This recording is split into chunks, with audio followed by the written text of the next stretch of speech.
Sir ಕೊನೆ ಪ್ರಶ್ನೆ. ಚನ್ನಪಟ್ಟಣದಲ್ಲಿ ನಿಮ್ ಸ್ನೇಹಿತರು ತುಂಬಾ ಓಡಾಡ್ತಾವ್ರೆ. ಮೈತ್ರಿ ಅಭ್ಯರ್ಥಿ ಯಾರು? ಮೈತ್ರಿ ಅಭ್ಯರ್ಥಿ ಯಾರು ಸರ್? ನಿಮ್ ಸ್ಟ್ರಾಟಜಿ ನಿಮ್ದು ದೋಸ್ತರು ಜೋರಾಗಿ ಓಡಾಡ್ತಾರೆ. ಮೈತ್ರಿ ಅಭ್ಯರ್ಥಿ ಅನ್ನೋದಕ್ಕಿಂತ ಒಂದೇ ಅಭ್ಯರ್ಥಿ, ಅದು ಬಿಜೆಪಿ ಆಗ್ಬೋದು, ಅದು ಜೆಡಿಎಸ್ ಆಗ್ಬೋದು. ಕುಮಾರಸ್ವಾಮಿ ಅವ್ರ ಜೊತೆ ಈಗಾಗಲೇ ಮಾತುಕತೆ ನಡೀತಾ ಇದೆ. ನಾನು ಮೊನ್ನೆ ಡೆಲ್ಲಿಗೆ ಹೋದಾಗ ಮಾತುಕತೆ ಆಡಿದ್ದೀನಿ. ಕುಮಾರಸ್ವಾಮಿ ಅವರು ಓಪನ್ ಮೈಂಡ್ ಅಲ್ಲಿ ಇದ್ದಾರೆ. ಅವ್ರು ಹೇಳಿದ್ದು, ಬ್ರದರ್ ಗೆಲ್ಲಬೇಕಷ್ಟೇ ನಮ್ಗೆ. ಈ ದುಷ್ಟ ಕಾಂಗ್ರೆಸ್ ವಿರುದ್ಧ ಹಣದ ಹೊಳೆ ಹರಿಸ್ತಾರಲ್ಲಿ, ಆ ಹೊಳೆ ಹರಿಸೋದನ್ನ ತಡೆದು ಗೆಲ್ಲೋ ಅಂತ ಶಕ್ತಿ ಇರುವಂತ ಯಾರೇ ಅಭ್ಯರ್ಥಿ ಆದ್ರೂ ಮಾಡೋಣ ಅಂತ ಕುಮಾರಸ್ವಾಮಿ ಅವರು ಹೇಳಿದ್ದಾರೆ. ನಾವು ಮುಕ್ತವಾಗಿದ್ದೀರಿ, ಕುಮಾರಸ್ವಾಮಿ ಅವರು ಮುಕ್ತವಾಗಿದ್ದಾರೆ. ಕಾಂಗ್ರೆಸ್ಸಿನ ಈ ನಾಟಕ ಎಲ್ಲಿ ಚನ್ನಪಟ್ಟಣಕ್ಕೆ ಹೋಗೇ ಇಲ್ಲ 20 ವರ್ಷದಿಂದ. ಮೊನ್ನೆ MLA ಎಲೆಕ್ಷನ್ ಅಲ್ಲಿ ಅವ್ರು ಬಂದಿದ್ದು 25,000, ಜಸ್ಟ್ 20,000 ಅವ್ರ ಪಾರ್ಟಿಗೆ ಬಂದಿದ್ದು.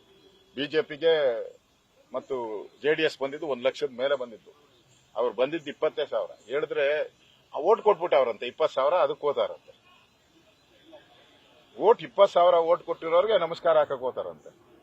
ಹಾಕ್ಲಿ, ಎಷ್ಟು ನಮಸ್ಕಾರ ಹಾಕ್ತಾರೋ ಹಾಕಿ. ಈಗ ಗೊತ್ತಾಗ್ತದಲ್ಲ, ಈ ಬೆಲೆ ಏರಿಕೆ ಎಲ್ಲ ಮಾಡಿರೋದ್ರಿಂದ ಜನ ಈ 3 ಬೈ ಎಲೆಕ್ಷನ್ ಅಲ್ಲಿ ಅವ್ರಿಗೆ 3 ನಾಮ ಹಾಕ್ಬೇಕು. 3 ನಾಮ, ಈ 3 ಬೈ ಎಲೆಕ್ಷನ್ ಅಲ್ಲಿ ಅವ್ರಿಗೆ 3 ನಾಮ ಹಾಕಿದ್ರೆ ಈ ಬೆಲೆಗಳೆಲ್ಲ ಇಳಿದೋಗ್ತೈತೆ. ರಾಜ್ಯದ ಜನತೆಗೆ ವಿನಂತಿ ಮಾಡ್ತೀನಿ, ಈ 3 ಬೈ ಎಲೆಕ್ಷನ್ ಅಲ್ಲಿ ಅವ್ರನ್ನ ಸೋಲಿಸಿ. ಎಲ್ಲ ಬೆಲೆ, ವಾಟರ್ ಬೆಲೆನೂ ಇಳಿತತೆ, ಹಾಲ್ ಬೆಲೆನೂ ಇಳಿತತೆ, ಕರೆಂಟ್ ಬೆಲೆನೂ ಇಳಿತತೆ, ಸ್ಟಾಂಪ್ ಡ್ಯೂಟಿ ಬೆಲೆ ಎಲ್ಲ ಇಳಿದ್ಬಿಡ್ತೈತೆ. ಅವ್ರಿಗೆ BP ರೈಸ್ ಆಗಿದೆಯಲ್ಲ, BP ಲೆವೆಲ್ಲು, ಶುಗರ್ ಲೆವೆಲ್ಲು ಕಾಂಗ್ರೆಸ್ಗೆ ಜಾಸ್ತಿ ಆಗ್ಬಿಟ್ಟಿದೆ. ಅಶ್ವಥ್ ನಾರಾಯಣ ಅವರು ಇದ್ದಾರೆ. ಅದಕ್ಕೆ ಮದ್ದು ಏನು ಅಂತ ಹೇಳಿದ್ರೆ ಸ್ವಲ್ಪ ಶಾಕ್ ಟ್ರೀಟ್ಮೆಂಟ್ ಕೊಡಬೇಕು.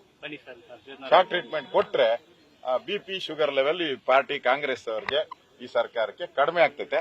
ಅವ್ರ ಜನ ಕಡೆ ನೋಡ್ತಾರೆ. ಈ BP ಶುಗರ್ ಜಾಸ್ತಿ ಇದ್ರೆ ಅವ್ರ ಜನ ನೋಡೋದೇ ಇಲ್ಲ. DK ಬ್ರದರ್ಸ್ ಯಾರ ನಿಂತರು ಸೋಲಿಸ್ತೀರ ಅವ್ರನ್ನ? ಪ್ರಶ್ನೆನೇ ಇಲ್ಲ. ಬಿಜೆಪಿ ಅಥವಾ JDS ಗೆಲ್ಲಬೇಕು. ಆ ರೀತಿಯ ವಾತಾವರಣ ಕರ್ನಾಟಕದಲ್ಲಿ ಇದೆ. ಧನ್ಯವಾದ.